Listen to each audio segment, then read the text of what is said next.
दोस्तों, स्वागत है आपका आज के हमारे नए क्लास में। और आज क्लास 12 के स्टूडेंट्स के लिए काफ़ी ज़्यादा इम्पॉर्टेंट टॉपिक लेकर आए हैं, बोहर का परमाणु मॉडल।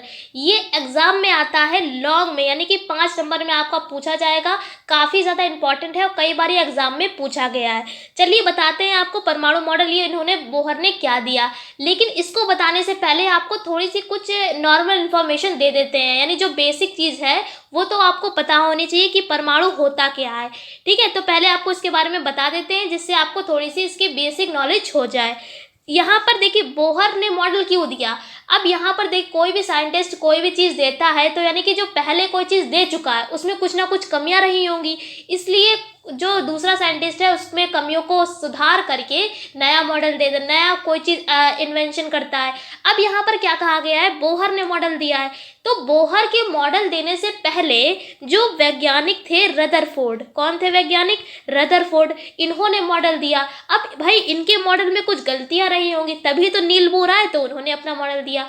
इन्होंने क्या किया था, नील बोर ने वो रदरफोर्ड के मॉडल की ही कमियों को इन्होंने दूर किया था। अगर हम इनसे ऊपर चले, रदरफोर्ड के मॉडल से भी ऊपर चले, तो एक था टॉमसन का मॉडल। जो वैज्ञानिक टॉमसन थे, सर जे टॉमसन, ठीक है, तो इन्होंने भी एक मॉडल दिया था परमाणु का। इनके मॉडल में भी कमियां थी, जिनको ठीक किया था रदरफोर्ड में।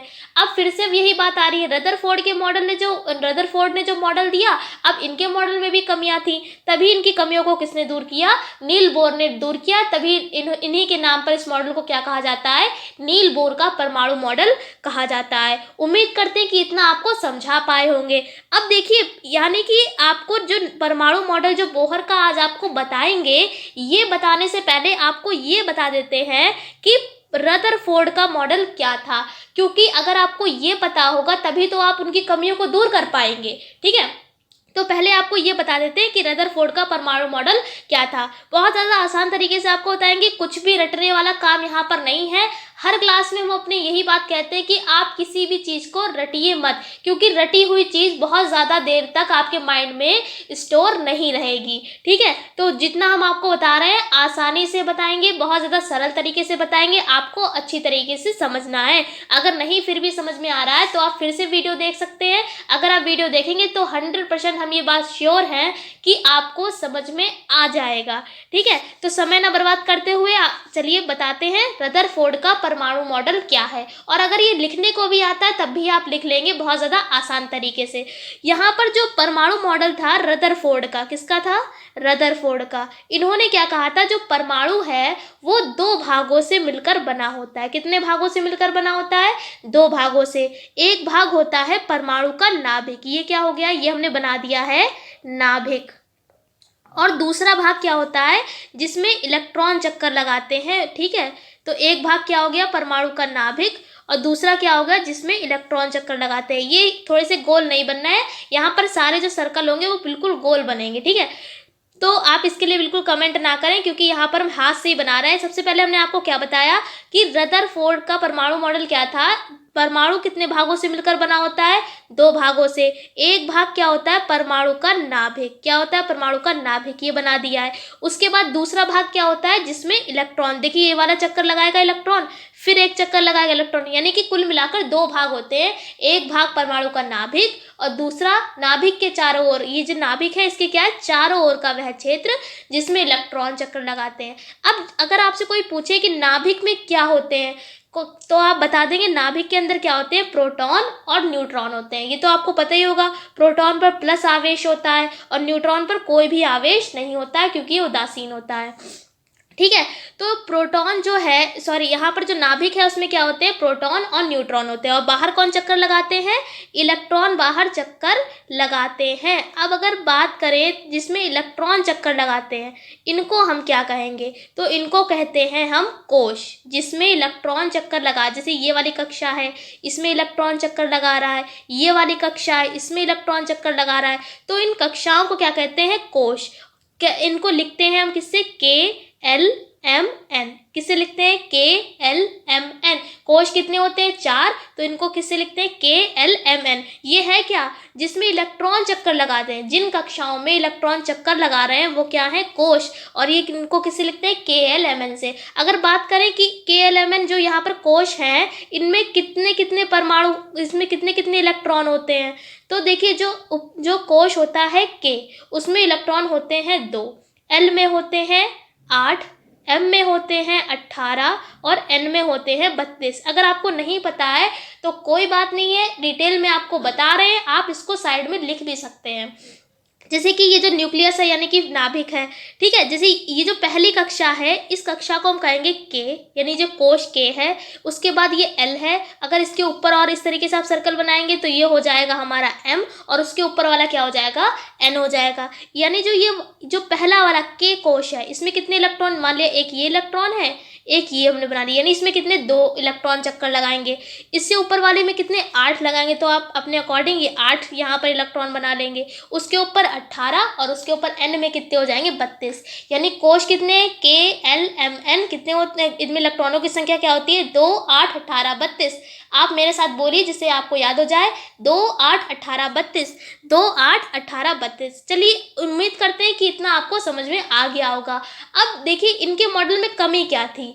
इनके मॉडल में कमी ये थी कि ये परमाणु के स्थायित्व की व्याख्या नहीं कर सका, और उसके बाद ये जो इलेक्ट्रॉन है ये कक्षाओं में चक्कर कब तक लगाते रहेंगे ना, या किन कक्षाओं में चक्कर लगा रहे हैं, ये इन्होंने बताया नहीं था रदरफोर्ड में। तो इनकी कमियों को किसने दूर किया, नील बोर ने दूर किया। चलिए बताते हैं अब नील बोर के बारे में। जो बोहर थे, या ये एग्जाम में ऐसे भी आ सकता है, नील बोर का परमाणु मॉडल लिखिए या बोहर का परमाणु मॉडल लिखिए, दोनों ही बातें सेम है, आप कंफ्यूज ना हो इसमें, ठीक है। तो सन 1913 में नील बोर ने रदरफोर्ड के मॉडल की कमियों को प्लांक के क्वांटम सिद्धांत की सहायता से दूर किया और एक नया मॉडल प्रस्तुत किया। यानी इन्होंने अभी हम आपको बता ही चुके हैं पहले कि रदरफोर्ड के मॉडल की कमियों को किसने दूर किया था, बोहर ने दूर किया। तो यहाँ पर वही लाइन लिखी हुई है, रटने वाला कोई भी काम यहाँ पर हम नहीं करवा रहे हैं, ठीक है, जैसा बताया सेम वैसा ही लिखा हुआ है। और प्लांक का क्वांटम सिद्धांत क्या है, ये भी हम पिछले क्लास में बता चुके हैं, जब हमने डी ब्रॉगली समीकरण वहां पर हम जब करवा रहे थे प्रूवमेंट। तो जो बोहर का परमाणु मॉडल है उसके अनुसार क्या है, अभी हमने आपको बताया कि इलेक्ट्रॉन जो है वो चक्कर जो है किन कक्षाओं में लगाएंगे, ये उन्होंने नहीं बताया था रदरफोर्ड ने। इन्होंने क्या कहा कि नाभिक के चारों ओर इलेक्ट्रॉन केवल उन्हीं कक्षाओं में चक्कर लगाते हैं जिनमें उनका कोणीय संवेग NH/2π होता है। काफी ज्यादा इंपॉर्टेंट टॉपिक है, आप इसको अच्छे से समझ लें। क्या हमने आपको बताया, रदरफोर्ड ने ये बात नहीं बताई थी कि इलेक्ट्रॉन किन कक्षाओं में चक्कर लगाएंगे, यही बात किसने बताई, नील बोर ने। जब इस मॉडल को ठीक किया तो इन्होंने यही बताया कि इलेक्ट्रॉन जो है वो कब तक चक्कर लगाएंगे, यानी किन कक्षाओं में चक्कर लगाएंगे जिनमें उनका कोणीय संवेग NH/2π होगा। यानी जिन कक्षाओं का संवेग, कोणीय संवेग कितना होगा NH/2π, उन्हीं कक्षाओं में इलेक्ट्रॉन चक्कर लगाएंगे। अन्यथा जो है वो इलेक्ट्रॉन और किसी कक्षा में चक्कर नहीं लगाएंगे, केवल किस में लगाएंगे, जिनमें उनका कोणीय संवेग NH/2π होगा। अब कोणीय संवेग को हम MVR लिखते हैं, तो हमने यहाँ पर लिख दिया है, अतः MVR बराबर NH/2π। संवेग के बारे में हम आपको पहले ही बता चुके हैं, P से लिखते हैं, P बराबर MV होता है, कोणीय था तो R से गुणा कर दी, तो क्या हो जाएगा, कोणीय संवेग बराबर MVR। ये फॉर्मूला लिखा है कोणीय संवेग का, आप इसमें कंफ्यूज ना हो। कोणीय संवेग बराबर होता है MVR और बराबर किसके है NH/2π। तो ये समीकरण हो गई। अब इन कक्षाओं में जो चक्कर लगा रहे हैं, इन कक्षाओं को हम क्या कहते हैं, स्थायी कक्षाएं। क्या कहते हैं, स्थायी कक्षाएं कहते हैं। और ये जो समीकरण लिखी हुई है इसको कहते हैं बोहर का क्वांटीकरण प्रतिबंध। यही लाइन देखिए यहाँ पर लिखी भी हुई है कि इन कक्षाओं को स्थायी कक्षाएं, और इस समीकरण को क्या कहते हैं, बोहर का क्वांटीकरण प्रतिबंध कहते हैं। अगर केवल 1 नंबर में आया है कि बोहर का क्वांटीकरण प्रतिबंध लिखिए, तो आप केवल इतना ही ये जो समीकरण है ये लिख देंगे, और जहां करके आप ये बात लिख दें कि जहां पर MVR क्या है, कोणीय संवेग है, और NH बता सकते हैं यहाँ पर प्लांक नियतांक है, N आप बता सकते हैं इलेक्ट्रॉनों की संख्या है, ठीक है। उसके बाद देखिए सेकंड पॉइंट क्या है। सेकंड पॉइंट है कि स्थायी कक्षाओं में घूमते समय इलेक्ट्रॉनों की ऊर्जा नियत बनी रहती है। इसका मतलब क्या है, जैसे कि जो इलेक्ट्रॉन है वो किस में चक्कर लगा रहे हैं, स्थायी कक्षाओं में। अब स्थायी कक्षाओं में जो इलेक्ट्रॉन की जो ऊर्जा है यानी कि जो एनर्जी है वो नियत बनी रहती है। उसके बाद थर्ड पॉइंट देखिए, थर्ड पॉइंट पढ़ के पहले बता देते हैं। लिखा है सभी परमाणुओं में इलेक्ट्रॉन निम्न ऊर्जा की अवस्था में होते हैं। यदि इन्हें किसी बाहरी स्रोत से ऊर्जा दे दी जाए तो यह निम्न ऊर्जा की अवस्था को छोड़कर उच्च ऊर्जा की अवस्था में चले जाते हैं, परंतु यह अवस्था बहुत कम समय का मतलब है 10⁻⁻8 सेकेंड के लिए होती है, जिसके बाद ये अपनी निम्न अवस्था में वापस लौट आते हैं। इस क्रिया में ऊर्जा विद्युत चुम्बकीय तरंगों के रूप में निकलती है। अब ये आप पॉइंट हमने यहाँ पर पढ़ दिया है। आप क्या सोचेंगे, ये तो पॉइंट बहुत ज़्यादा टफ है, हमें बिल्कुल भी कुछ भी समझ में नहीं आया, कुछ भी याद नहीं हुआ है। लेकिन यहाँ पर आपको चलिए बताते हैं बहुत ज़्यादा आसान तरीके से, बिल्कुल देसी लैंग्वेज में आपको बताएंगे। अगर आपको कोई बात लैंग्वेज नहीं पसंद आती है तो कोई बात नहीं, क्योंकि मेरा मकसद यही है आपको किसी भी लैंग्वेज में अच्छे से समझाना।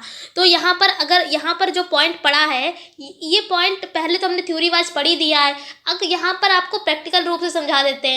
देखिए जैसे कि अगर आप हैं, आपको किसी बाहरी स्रोत, यहाँ पर लिखा है ना बाहरी स्रोत से ऊर्जा दी जाए, तो यहाँ पर इसी से बताते हैं आपको। अगर आपको बहुत ज़्यादा एनर्जी मिली है, एनर्जी यहाँ पर मान लिया एनर्जी है, एनर्जी का मतलब ऊर्जा आपको बहुत ज़्यादा मिली है, या एक तरीके से मान ले आपको किसी बाहरी चीज़ से बहुत ज़्यादा पैसा मिल गया है। क्या मिल गया है, बहुत ज़्यादा पैसा आपको मिला है। तब जहाँ पर आप बिलोंग कर रहे हैं, अभी जहाँ पर आप बिलोंग कर रहे हैं, वहाँ से उठकर आप बहुत ज़्यादा ऊपर, यानी आपके बहाव बहुत ज़्यादा चढ़ जाएंगे। ठीक है, क्या हम आपको बता रहे हैं, अगर आपको किसी बाहरी सोर्स से बहुत ज़्यादा पैसा मिल गया है, ठीक है, पैसा मिलने के बाद यानी पैसा मिलने से पहले जब आप जिस कंडीशन में थे, जिस पोजीशन पे आप थे, पैसा मिलने के बाद वही जो पोजीशन है वह बहुत ज़्यादा भाव आपके चढ़ गए और बहुत ज़्यादा आप ऊपर पहुंच गए। लेकिन अब देखिए पैसा है, पैसा तो ख़त्म तो होना ही होना है, ऐसा तो है नहीं कि पैसा बना ही रहेगा। तो जब पैसा ख़त्म होगा तब क्या होगा, आप फिर से जहां आप ऊपर कंडीशन में इतना ज़्यादा भाव खा रहे थे वहां से गिर के आप फिर से नीचे ही पहुंच जाएंगे, यानी जहां आप पहले थे वहीं ही रह जाएंगे। कुल मिलाकर यही बात यहाँ पर बताई गई है इस पॉइंट में कि जो परमाणु में क्या होते हैं, इलेक्ट्रॉन होते हैं। इलेक्ट्रॉन क्या होते हैं, अपने निम्न ऊर्जा की अवस्था में होते हैं। निम्न ऊर्जा का मतलब है जिनमें ऊर्जा बहुत ज़्यादा, यानी कि न्यूनतम ऊर्जा, जहाँ पर ऊर्जा बहुत ज़्यादा कम होगी।